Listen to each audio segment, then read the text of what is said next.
We start with this message from President Trump on Truth Social. Shalom Hamas means hello and goodbye. You can choose. Release all the hostages now, not later, and immediately return all the dead bodies of the people you murdered. Or it's over.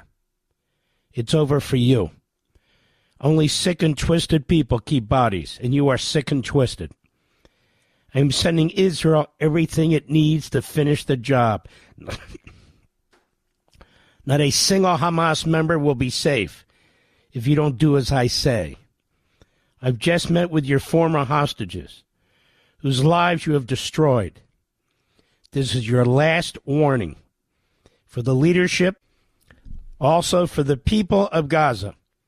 While you, let's see here, a beautiful future awaits, but not if you hold hostages. If you do, you are dead. Make a smart decision. Release the hostages now, or there will be hell to pay later. Absolutely laser clear. And he has been releasing the weapons that the Biden regime withheld. And he just released $4 billion worth under an emergency process to cut through all the red tape. Now, I watched that speech last night, and I'm going to tell you something. I've watched many speeches in my life. State of the Union speeches, this was effectively that. This is one of the greatest speeches I've ever witnessed. I don't have to say that. It was. I sat there with my wife and mother-in-law and stepson, watched this. I was glued to it. I'll get to the Democrats in a minute. It was a thoroughly substantive speech. It was intriguing. It was motivating. It was exciting. At times it was hilarious. You could tell when he went off script to address Pocahontas, to address the Democrats. They say it's a partisan speech. I don't care if it's partisan or not. It was a speech that needed to be given, and that will be viewed as a historic speech. There's so much will of what he does. The Democrats demonstrated, again, with exclamation marks, that it is not a party that should be running anything. It shouldn't be running the House or the Senate, certainly not the presidency. It's a disgrace. Its members are a disgrace in Congress. They humiliate themselves. It is they who should be punishing Al Green, who files impeachment petitions against every Republican president, multiple impeachment petitions against Donald Trump. It's truly grotesque. He's a moron. And the idea and the fact, when that little 13-year-old boy who's had brain cancer since he was 6, he wants to be a police officer, he was there with his father, and you saw the head of the Secret Service, the man who was first to grab Donald Trump when he was shot in Butler, Pennsylvania. When he was awarded that Secret Service honorary position, and he hugged the head of the Secret Service, and his father was there. Not a single Democrat applauded. Not one. In fact, they were rolling their eyes. Hosts on MSNBC were mocking it and mocking the little boy. They should be fired on the spot. They should be removed. The American people are repulsed by MSNBC and CNN and the people that they put on TV. The people they put on TV are not worthy of the American people. I don't care if they're left, right, or in between. These individuals have no soul. None. They are fanatics for their radical cause. It's all they care about. Fanatics. But that is a speech that will go down in history because of how great it was. People kept saying it's the longest speech ever. I could have watched it another hour. Another hour.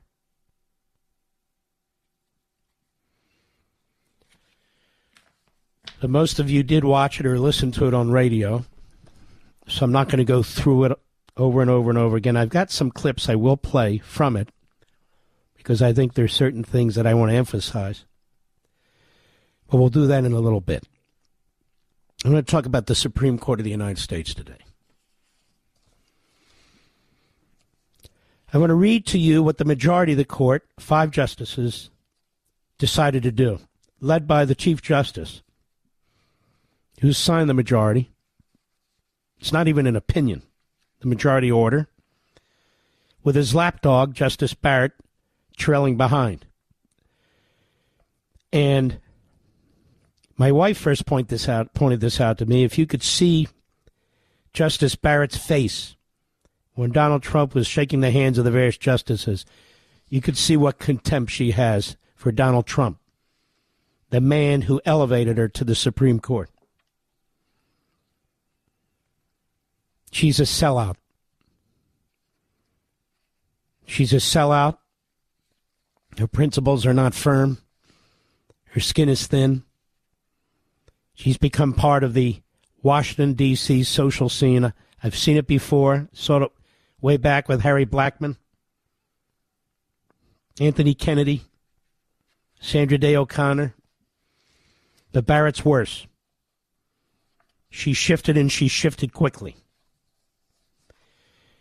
Let me ask you folks something. You have enough knowledge. You listen to this program. Does a single federal district judge, remember they're called federal district judges, not federal national judges, does that federal district judge have the power? Call it whatever you want. A TRO, temporary restraining order, call it whatever you want, doesn't matter. Does that judge have the power to order the President of the United States to provide funds to foreign governments? Does he? Because if he does, I would tell Justice Roberts, Chief Justice Hollywood John, and Justice Barrett that this Constitution would never, ever, ever have been ratified by any state if they had thought for 1 second that any judge would have the power to order a president to expend money, especially those funds going to foreign countries. No way. There'd be no Constitution today. None. Zero. The Anti-Federalists, Brutus among others, were very concerned about, among other things, the power of the judiciary. In fact, he specifically was concerned about it. Yates was his name.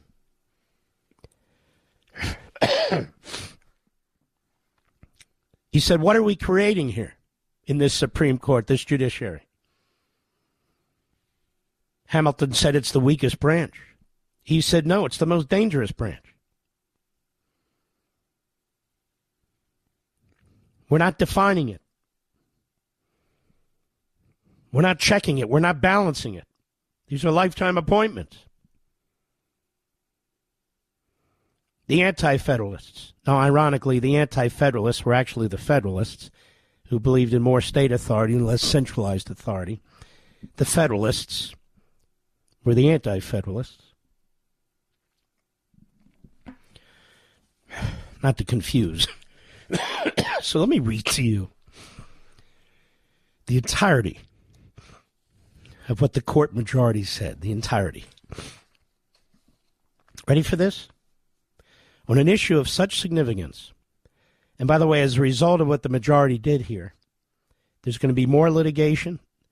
There will be more federal district judges exercising powers they don't have. The violation of separation of powers is beyond obvious. He writes, on February 13, the United States District Court for the District of Columbia entered a temporary restraining order enjoining the government from enforcing directives pausing disbursements of foreign development assistance funds. The present application does not challenge the government's obligation to follow that order. On February 25, the district court ordered the government to issue payments for a portion of the paused disbursements, those owed for work already completed before the issuance of the district court's temporary restraining order, filed this application to vacate the district court's February 25 order, requesting an immediate administrative stay. So far they haven't said anything, right? So I'm two-thirds done the one paragraph that they wrote.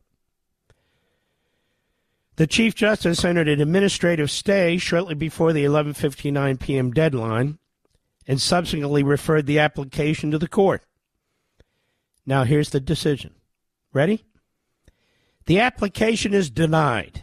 That is, the Trump administration's application to block the lower court. Given that the deadline in the challenged order has now passed, and in light of the ongoing preliminary injunction proceedings, the district court should clarify what obligations the government must fulfill to ensure compliance with the temporary restraining order, with due regard for the feasibility of any compliance timelines. The order before entered, therefore, hitherto entered by the Chief Justice is vacated. Okay. So on what basis did the majority on the Supreme Court determine that the lower court, the lowest of the federal courts in this process, on what basis did it decide that this judge had more authority than the President of the United States? We don't know. They didn't say. They said nothing. Absolutely nothing. Now, this case involves separation of powers. It involves the president's decisions to control spending, a new president, his priorities. And so Justice Alito, writing for himself, Clarence Thomas, Neil Gorsuch, Brett Kavanaugh, he says, starts this way: does a single district court judge who likely lacks jurisdiction have the unchecked power to compel the government of the United States to pay out and probably lose forever $2 billion? $2 billion taxpayer dollars? The answer to that question should be an emphatic no. But a majority of the court apparently thinks otherwise. I am stunned. He goes through the analysis in 8 additional pages, laying out the reason why he's stunned and why this non-opinion order from the majority is really quite outrageous. I think it's fair to say the Chief Justice and his sidekick, Barrett, have a lot of animus towards Donald Trump. And I think they're never Trumpers, and I think that's the bottom line. Because you cannot claim to be a constitutionalist and an originalist, thrown with the 3 leftists who never break one from the other, in something as significant as this. This is an outrageous decision, such as it is.